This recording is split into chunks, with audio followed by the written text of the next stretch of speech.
To together इतना principal is given 1500 10,000. Rate of interest is given as 12%. Time is 4 years.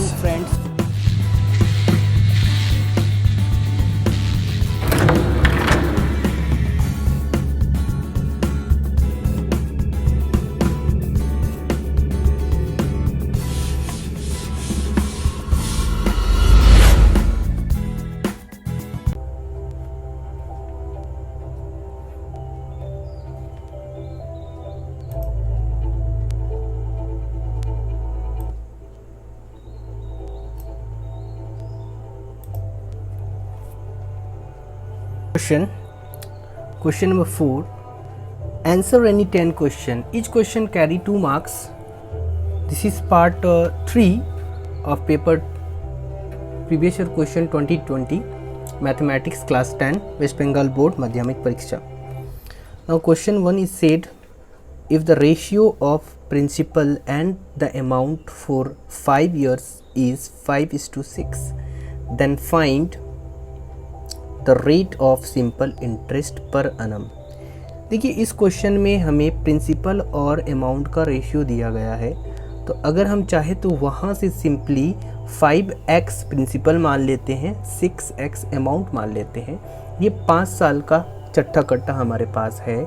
Sir अगर हमें 5 साल का प्रिंसिपल तो फिक्स्ड होता है, वो 5x ही रहेगा. 6x हमारा अमाउंट है 5 ईयर्स के बाद सिंपल इंटरेस्ट हमें पूछ रहा है. तो सर क्या हम 5 ईयर्स का इंटरेस्ट नहीं निकाल सकते हैं? सर बेसिकली माइनस करके हम आराम से निकाल सकते हैं. अब जब हमें इंटरेस्ट पता चल गया है 5 ईयर्स का, तो हम अपने फॉर्मूले में ये डाटा पुट करते हैं और वहाँ से r की वैल्यू आराम से निकाल सकते हैं. Solution, let the principal be 5p and the amount be 6p.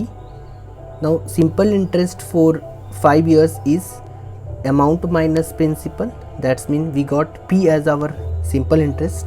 Now we know, क्या हम जानते हैं सर बेसिकली इंटरेस्ट क्या होता है? इंटरेस्ट होता है p/t अपॉन 100. तो यहाँ से अगर हम r निकालते हैं तो ये हो जाता है 100 इंटू आई अपॉन में पी टी. ये फार्मूला यहाँ से आया. नेक्स्ट करते हैं, 100 आई की जगह पी पुट करते हैं, प्रिंसिपल की जगह 5 पी पुट करते हैं और टाइम की जगह 5 ईयर्स पुट करते हैं. जब इस क्वेश्चन को हम सॉल्व करते हैं तो बेसिकली हमें 4% मिलता है और ये हमारा रिक्वायर्ड आंसर है. Next question number 2. In a business, A and B get rupees 1050 as profit. Okay, total profit A और B का 1050 rupees is given. If the principal and profit of A be rupees 900 and 630. Okay, A का principal भी दे दिया है और profit भी दे दिया है. Find the principle of B. Okay देखिए ये क्वेश्चन बहुत सिंपल है. यहाँ पर क्या किया है, ए और बी का प्रॉफिट दे दिया है टोटल और ए का सारा डिटेल दे दिया है.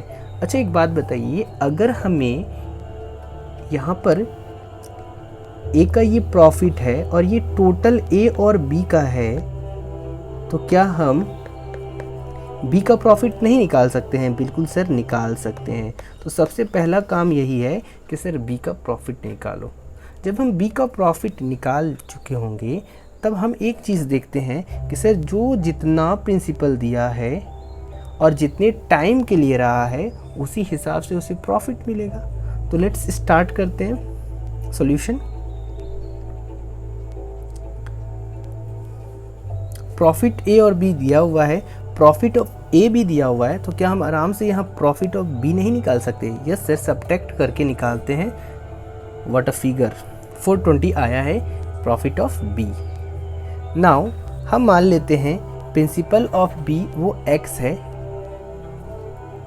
अब यहाँ से एक चीज़ तो क्लियर है सर कि सर आप जिस हिसाब से प्रिंसिपल दे रहे हो उस हिसाब से आपको प्रॉफिट मिलेगा. तो हम यहाँ से ये बोल सकते हैं कि सर प्रिंसिपल का जो रेशियो होता है वही प्रॉफिट के रेशियो के बराबर होगा। बिल्कुल सर। तो सर प्रिंसिपल का और प्रॉफिट का रेशियो क्या हम निकाल सकते हैं? बिल्कुल सर, मैं यहाँ पर सॉल्व करते हैं इसे। Principal of A is given as 900 और हमें प्रिंसिपल माना है ये x, ठीक है। Profit of A is given x 630 और हमने जब प्रॉफिट ऑफ बी निकाला था तो वो 420 आया था। जब हम इसे सॉल्व करते हैं और यहाँ से x का वैल्यू निकालते हैं सिंपली कैलकुलेशन करने पर, तो हमें मिलता है 600 रुपीज़ हमें मिलता है। ये क्या है? प्रिंसिपल है बी का, जिसे उसने बिजनेस में लगाया था सो दैट कि उसे 420 का प्रॉफिट हुआ। Next,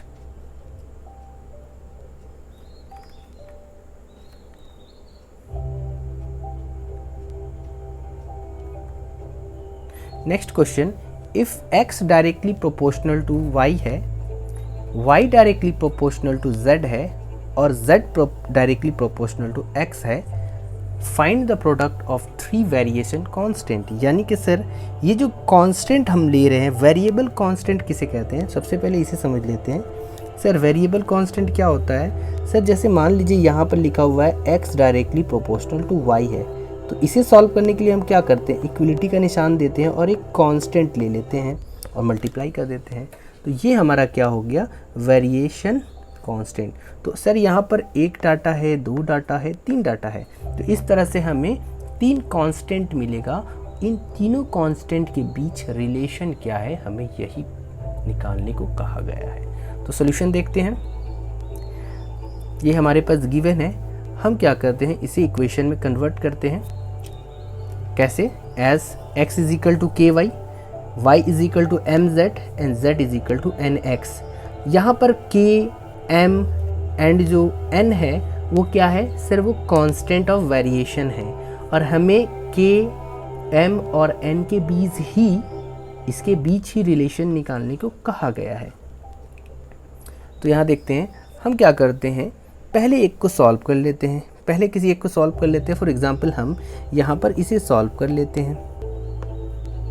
since x is equal to के वाई है, तो और हम ये जानते हैं कि सर y की जगह हम क्या लिख सकते हैं? सर y की जगह हम लिख सकते हैं mz, और सर हम z की जगह क्या लिख सकते हैं?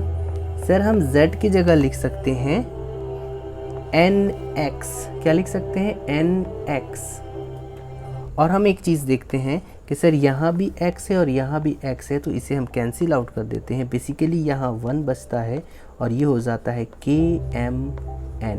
यही हमारा रिलेशनशिप है जिसे हमने सॉल्व कर दिया। तो एक नज़र सॉल्यूशन को देख लेते हैं। सर हम क्या करते हैं? y का वैल्यू पुट कर देते हैं x वाले टर्म में, और जब हम पुट करते हैं तो x इज इक्वल टू क्या हो जाता है? kmz।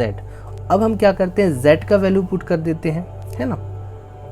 सर जब हम z का वैल्यू पुट करते हैं तो क्या होता है? बेसिकली सिर्फ ये हो जाता है kmn और x दोनों तरफ है तो काट देते हैं और हमारा आंसर आ जाता है kmn is equal to 1। So this is question number 3। Now come to question number 4।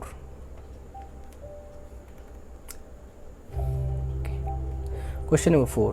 If the roots of the quadratic equation 5x square minus 2x plus 3 is equal to 0, be alpha and beta, then find the value of 1 upon alpha plus 1 upon beta। देखिए सबसे पहले इसे simplify कर देते हैं, because ये अगर simplify नहीं रहेगा तो फिर प्रॉब्लम होगा।